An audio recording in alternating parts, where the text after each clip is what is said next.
slow up, no I don't take shit. I got no love for the fakeness. If you wanna play tough and wanna hate this, I'll always show up. Hi there everybody, I'm Cutsy and welcome. I'm just gonna do, not too long tonight, but I do have a few updates and I wanted to get this done before it got too late because I've got some other things to do, some other video ideas that are more on the nail side, but I've got some updates on the case of Lilly and Jack Sullivan that went missing out of Landsdowne Station, Nova Scotia on May 2nd. And I also have an update on a court case that we followed earlier this year that was a local-ish case to me that where two little children were fatally injured, unfortunately, at a birthday party. But I've got some news on the woman convicted of being responsible for their unaliving. So, but first, before we get down to it, if you haven't already, could you please hit that subscribe button for me, and so that I can continue to give you content. And also, if you like what you see, hit that like button for me. I'd greatly appreciate it. So first up, we have the update on the drunk driver out of Monroe County. She was convicted and was sentenced in a fatal boat club crash.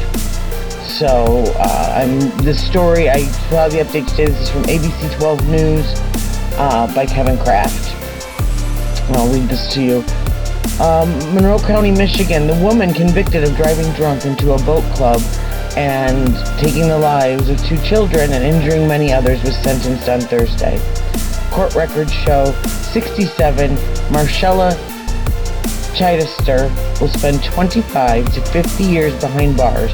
She was credited with 76 days of time already spent. In March, Chidester was convicted of all 9 charges, including 2 counts of second-degree red rum, 2 counts of operating while intoxicating, causing the unaliving, and 5 counts of operating while intoxicated, causing serious injury. On April 20th, 2024, Chidester drove drunk into the Swan Valley Boat Club near Newport in Monroe County. An 8-year-old girl and a 4-year-old boy lost their lives that day.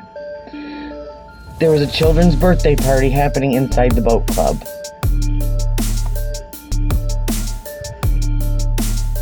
Now, what happened was she literally drove through almost the entire building. She had been spotted at a local bar down the road just moments before this happened, where she had had dinner with friends, and she had had a bowl of chili and drank a glass of wine, which is fine.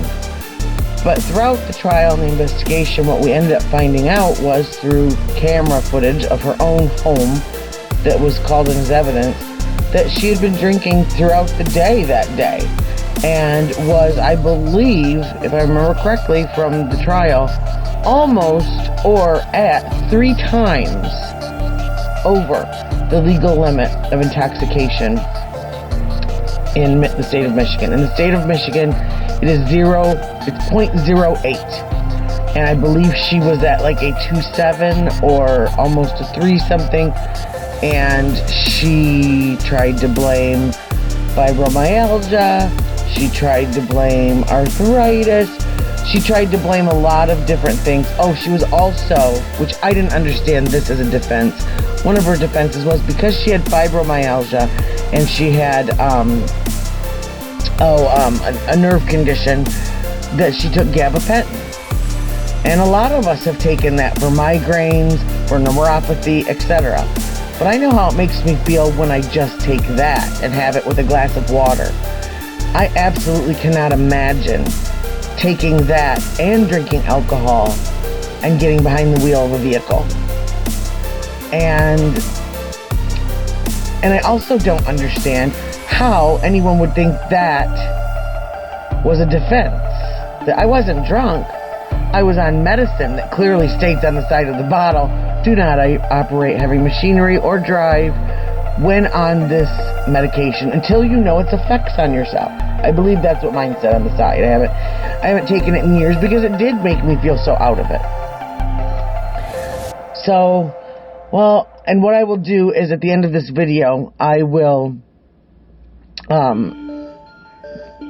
place the link to the playlist of the trial and the subsequent conviction of Marcella Chidester.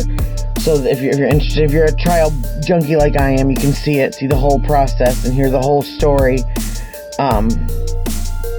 Just sad. Now, this article also does not mention that both of these children were from the same mother and father. So one family lost 2 of their children that day.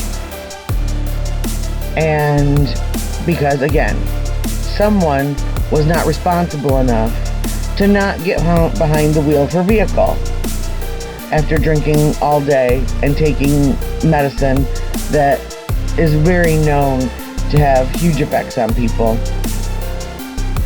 And it's just sad all around. So this does not bring them back. There's nothing that will ever bring them back. But at least we know there's maybe a little bit of justice, that she's not going to just get away with this and be able to go about her life when she took the lives of 2 very small children, injured many others, and has probably traumatized every single person at that birthday party today, somewhere where you're supposed to be able to go with your children and be safe and be happy, families celebrating together. And that day, that wasn't what happened, and that's not fair. And the first responders that had to go and help these children are probably traumatized for the rest of their lives. And so my prayers go out to all of them. Maybe a little bit of justice was done today. So she will be, what, my gosh, like 92 years old when she hits her 25-year mark. So good luck to you. Good luck to you, Marcella. Now next, I'd like to discuss little 6-year-old Lilly and 4-year-old Jack Sullivan out of Landsdowne Station, Nova Scotia. They are still missing. And despite all the baloney going all over online, which I'm going to speak about because the things that I heard today and the things that I read really just got me angry. I'll be absolutely honest. I am sick and tired of some of these people who are clicking a view, making up disgusting stories about missing children or their families, or the law enforcement officers or responders, searchers, all of it. I'm sick and tired of it. It does nothing to help find a missing child. We've seen this in the Sebastian Rogers case. There's so many just vultures out there putting out fantastic stories that would be a great novel, would be a great daytime or evening crime show, but they have no business trying to be inserted in the middle of a real life serious investigation of a missing child, and in this case 2 missing children. And we all are allowed our opinions. We really are. But we need to start being more responsible about our opinions and making sure that people understand that they are opinions and opinions only. And sometimes you don't need to put all of your opinions out into the world. You don't need to put that out in the air, out in the energy. You know, you get my drift? Like, sometimes you just need to wait and see what happens. And sometimes there aren't a million facts. Sometimes there are only a few facts. But that's what we've got. So here are the facts as I have found them and have researched, and I've gone through everything. I've gone through Reddit, I've gone through Facebook, I've gone through every news station that I could find in the area, in their area, public statements, etc. And this is what I can find as fact, is that it was reported that these two children were missing out of their home, off their property on May 2nd. That the last time anyone other than mom and dad physically saw them was that Tuesday, which I believe was the 29th of April at school.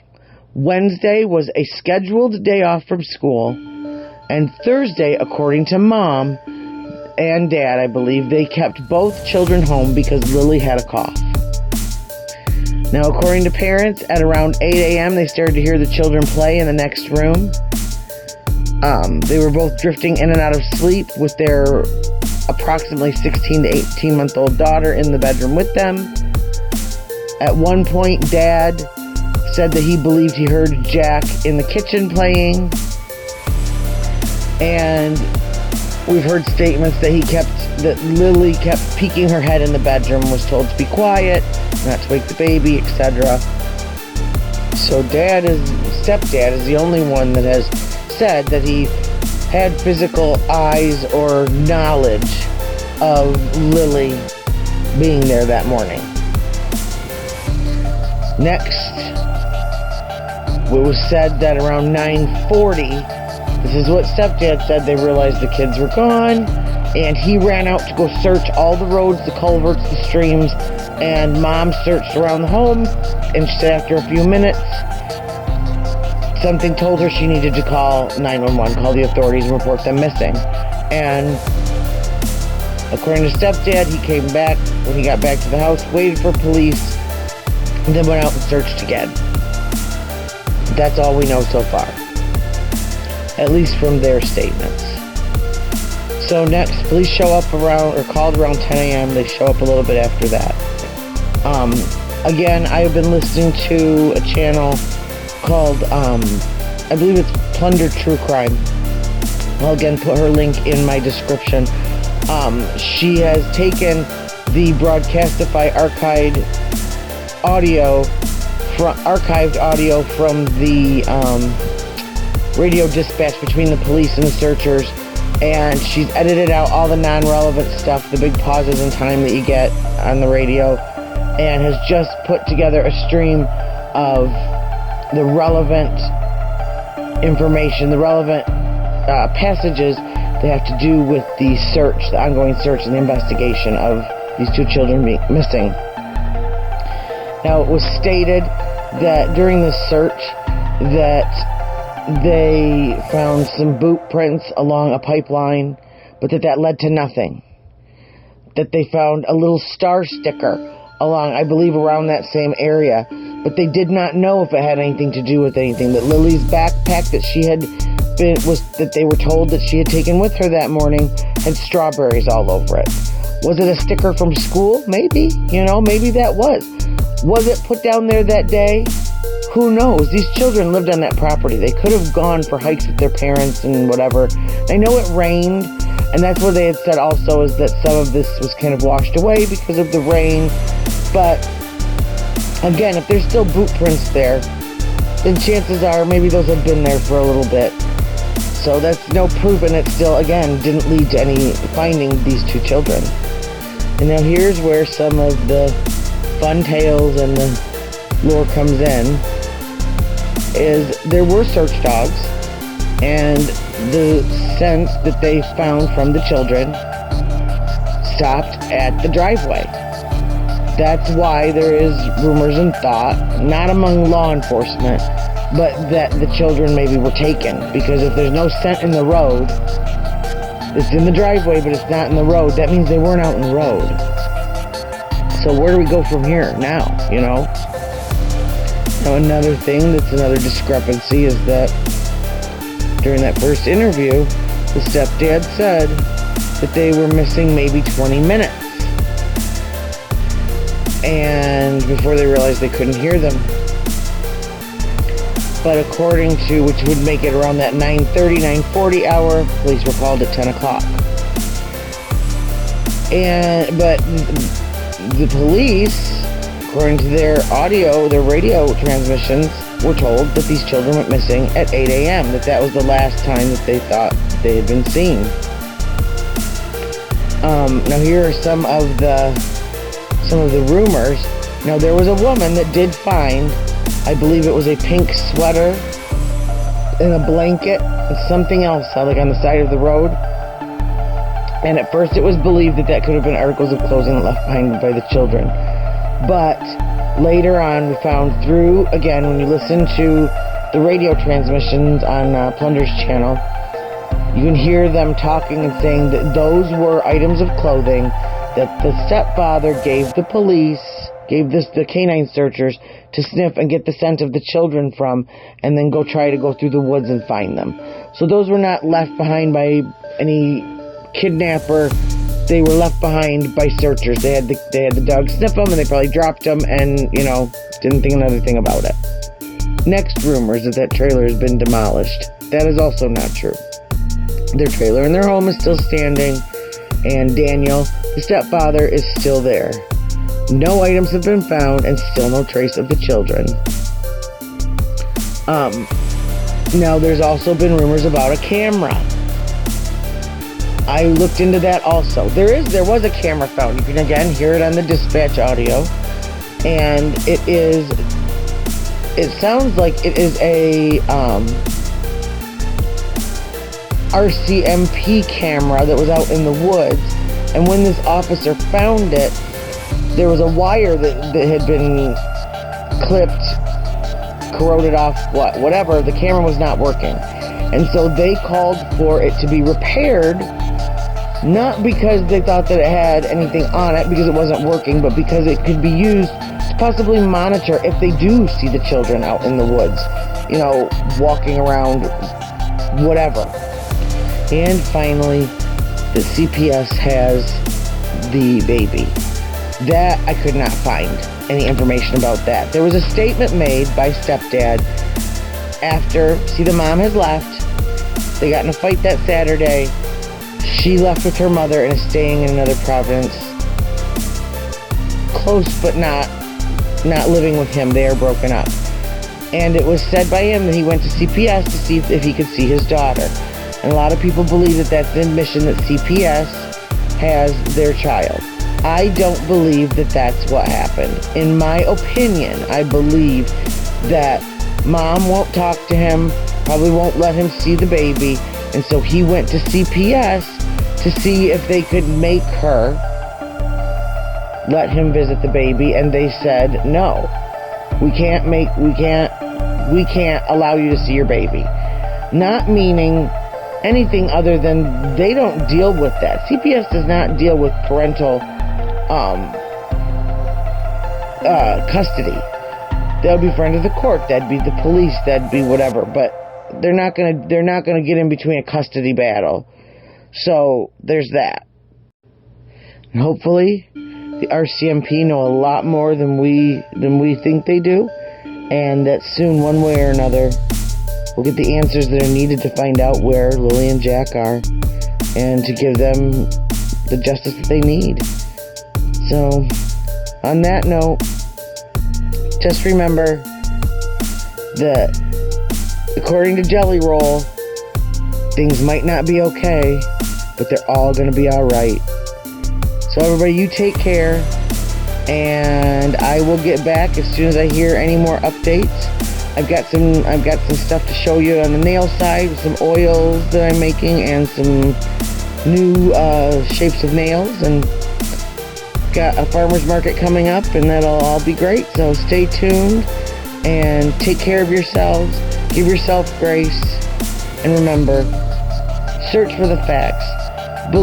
Only believe a little bit of what you hear. Take everything that I've said to you and research it for yourself, and make sure that what you're listening to is true. Cutsy out. I don't take shit, I got no love for the fakeness. If you wanna play tough and wanna hate this, I'll always show up. I don't ever slow up, no I don't take shit, I got no love for the fakeness. If you wanna play tough and wanna hate this, I'll always show up and make a statement. I don't ever slow up, no I don't take shit, I got no love